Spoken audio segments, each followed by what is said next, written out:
Cadena nacional, el presidente Guillermo Lasso anunció la autorización para el porte de armas de uso civil, la instalación de un puesto de mando unificado y además decretó el estado de excepción para Guayaquil, Durán, San Borondón y las provincias de Los Ríos y Santa Elena. El presidente indicó que las medidas se toman para enfrentar los altos índices de inseguridad que tiene el país. Fueron 3 las medidas que anunció la noche de este sábado el presidente Guillermo Lasso, a decir de él, para combatir la delincuencia, el narcotráfico y el crimen organizado. La primera fue modificar el decreto que permite la tenencia y porte de armas. Se autoriza la tenencia y porte de armas de uso civil para defensa personal de acuerdo con los requisitos de ley y el reglamento. Y se autoriza el uso de aerosoles de gas pimienta para defensa personal. Se prohíbe además la fabricación de armas artesanales, así como su registro y tenencia. Se establecen controles y registro informático y la Secretaría de Seguridad Pública asumirá las acciones de coordinación. Que los guardias de seguridad privada apoyarán a la Policía Nacional en las tareas de vigilancia y seguridad, portando sus armas en los alrededores de sus puestos de trabajo. La segunda medida anunciada fue la instalación de un puesto de mando unificado en Guayaquil, que rotará también en Santa Elena y Los Ríos. Por último, se decretó el estado de excepción en la denominada Zona 8, que comprende a Guayaquil, Durán y San Borondón, y también en las provincias de Los Ríos y Santa Elena a partir de este domingo.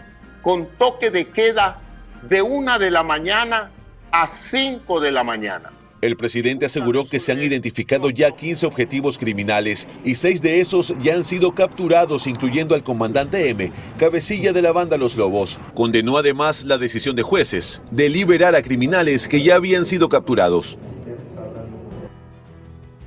La tenencia y porte de armas de uso civil ya es autorizada en el Ecuador. Una medida, por supuesto, controversial a decir de especialistas y que ya ha generado reacciones. ¿De qué se trata y cómo se aplicaría? Cuando menos una decisión controversial. Fue la primera medida anunciada por el presidente Guillermo Lasso para combatir los índices de inseguridad.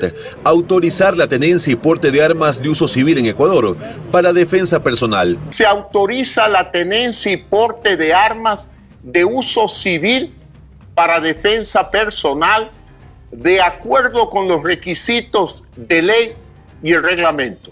Esto ha generado reacciones contrapuestas de quienes están a favor y en contra del anuncio. Pero antes, hay que definir varios puntos. Lo primero es saber cuáles son las armas de uso civil.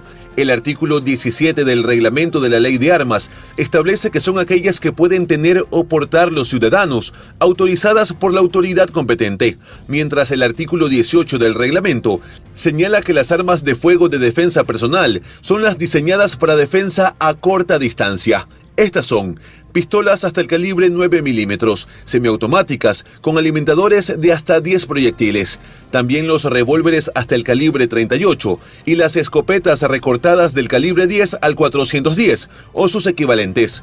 Estas serían las armas autorizadas. Lo siguiente que hay que definir es la tenencia o porte. La tenencia es un permiso que se otorga a una persona natural de tener un máximo de 2 armas de fuego en un lugar específico, mientras que el porte implica llevar consigo el arma dentro de una jurisdicción definida. Para el exministro del Interior Patricio Carrillo, armar a la población es un riesgo adicional y califica la decisión como un error forzado por las circunstancias e incluso de antipolítica pública. Mientras que Livia Rivas, presidenta del Instituto Ecuatoriano de Estudios Legislativos, cuestiona si la resolución implica que el Estado se declare incapaz de brindar seguridad interna. Pero también hay quienes están a favor de la medida, como el abogado Raúl Llerena, quien años atrás sobrevivió un atentado a bala en Guayaquil. No es la solución, pero el permitir que previa autorización en los ciudadanos de bien podamos portar un arma para defensa personal va también a aliviar un poco la inseguridad. Llerena recalca que esta decisión no es de efecto inmediato, ya que se tienen que cumplir con varios requisitos para poder portar estas armas de uso civil, requisitos que ya se han establecido mediante el decreto 707. Estos son: cumplir al menos 25 años de edad, tener un certificado de la prueba psicológica emitido por el Ministerio de Salud Pública, un certificado de destreza en el manejo y uso del arma emitido por el Ministerio de Defensa Nacional, no haber sido sentenciado con sentencia ejecutoriada condenatoria por la comisión de un delito, no registrar antecedentes de violencia contra la mujer o miembros del núcleo familiar y contar con un certificado de superar el examen toxicológico que determine que la persona no ingiere sustancias sujetas a fiscalización o no es alcohólica, emitido por el Ministerio de Salud Pública. Los permisos para porte o tenencia tendrán una validez de 2 y 5 años respectivamente. Además, aunque se obtenga el permiso, el porte está prohibido en manifestaciones, reuniones, asambleas, juntas y más actos públicos. Tiene que haber un uso o una necesidad racional del empleo de la defensa en el arma. No puede ser que yo sea amenazado con un palo y yo tenga que disparar al cuerpo o a matar. Eso, por supuesto, tiene conceptos de proporcionalidad que tienen que ser evaluados en su momento. O sea, yo no puedo provocarlo a usted y obviamente en base a eso usar el arma. Eso también está prohibido. Pero algo sí se deja claro. En el caso de que una persona obtenga su arma y llegue a disparar, deberá enfrentar un proceso en el que se demuestre que se usó en defensa personal. Caso contrario, podrían existir sanciones penales previstas en la ley. No es un uso libre o realmente indiscriminado en el porte de armas. En el proceso penal se tendrá que demostrar que se actuó en legítima defensa y que hubo una proporcionalidad en el ataque. Siempre el uso del arma va o tiene que hacerse en legítima defensa. Decisión controversial anunciada para el país, que genera reacciones y con la que, a decir del presidente Guillermo Lasso, se busca combatir la delincuencia, el narcotráfico y el crimen organizado.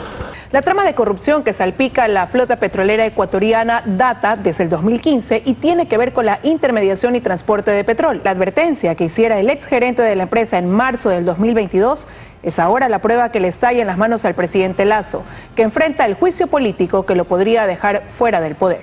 Los portales de investigación periodística revelan desde el 2015 una trama que fue tomando fuerza con los años y que ha tenido como mina de oro a la flota petrolera ecuatoriana Flopec. Plan B titulaba en agosto del 2017 que Perú enciende las alertas de corrupción petrolera. Allí se planteó que tras el agresivo endeudamiento de nuestro país con China, pagado con petróleo, resultaría el mayor banquete para los intermediarios del negocio y del transporte. La exposición de los intermediarios en este negocio en desmedro de los intereses de Ecuador hizo inevitable la intervención de Contraloría, que ejecutó varias auditorías encontrando el perjuicio. Flopec estaba siendo usada para beneficiar a intermediarios transnacionales de crudo y del transporte. Denuncias que pasaron poco advertidas en los años subsiguientes con una Contraloría complaciente y fiscales que prefirieron dilatar las investigaciones. No obstante, la trama de intermediación petrolera, que ha sido identificada como una pérdida para el Estado, ha cambiado de autoridades mas no de beneficiarios y salpica ahora al presidente Guillermo Lasso, que al parecer tampoco le dio importancia. Johnny Estupiñán es el exgerente de Flopec que sin saberlo ha puesto en jaque al presidente Lasso con una carta que le envió en marzo del 2022. Allí le advirtió de supuestas irregularidades. Estupiñán lo dijo en los medios locales. Hay irregularidades, hay mala gestión de administraciones anteriores, debería romper un contrato. Tenemos contratos de fletamento de buques que hemos tomado en arriendo para poder transportar el petróleo y los derivados especialmente. Estos contratos pues han sido mal suscritos en condiciones desfavorables. Se fue en contra del hombre fuerte del gobierno, Hernán Luque, y eso para entonces le costó el puesto. Hoy su carta es la base de un juicio político histórico que podría ser el fin del gobierno de Lasso. En entrevista con Milton Pérez en enero del 2023, Lasso evadió responder sobre esta carta. En la que ya le advierte de Hernán Luque. Una carta en la que le pedía audiencia. Ya había esos rumores de que las cosas no eran tan transparentes en el sector estratégico del país, en este caso Flopec. Su gobierno nunca detectó ningún tipo de irregularidad en los sectores estratégicos. Mire, Milton, desde que asumí el poder, muchos me dicen, es que los correístas están enquistados ahí. Y si bien se trata de una trama de corrupción que se gestó desde el gobierno de Rafael Correa, sobrevivió al gobierno de Lenín Moreno, hoy le explota en las manos a Guillermo Lasso, un presidente que supo y ahora insiste en cadena nacional que no tiene nada que ver con lo de Flopec. Porque me acusan por un contrato de Flopec firmado en diciembre del 2018, con un alcance de diciembre del 2020. No me pueden atribuir algo que no hice, porque no era presidente en esas fechas. Es la prueba madre que la Corte Constitucional ha avalado como único recurso para la admisibilidad del juicio político a Lasso. No obstante, hay registros sobre la corrupción y es de larga data. Y hay una carta que pudo pasar desapercibida, pero no.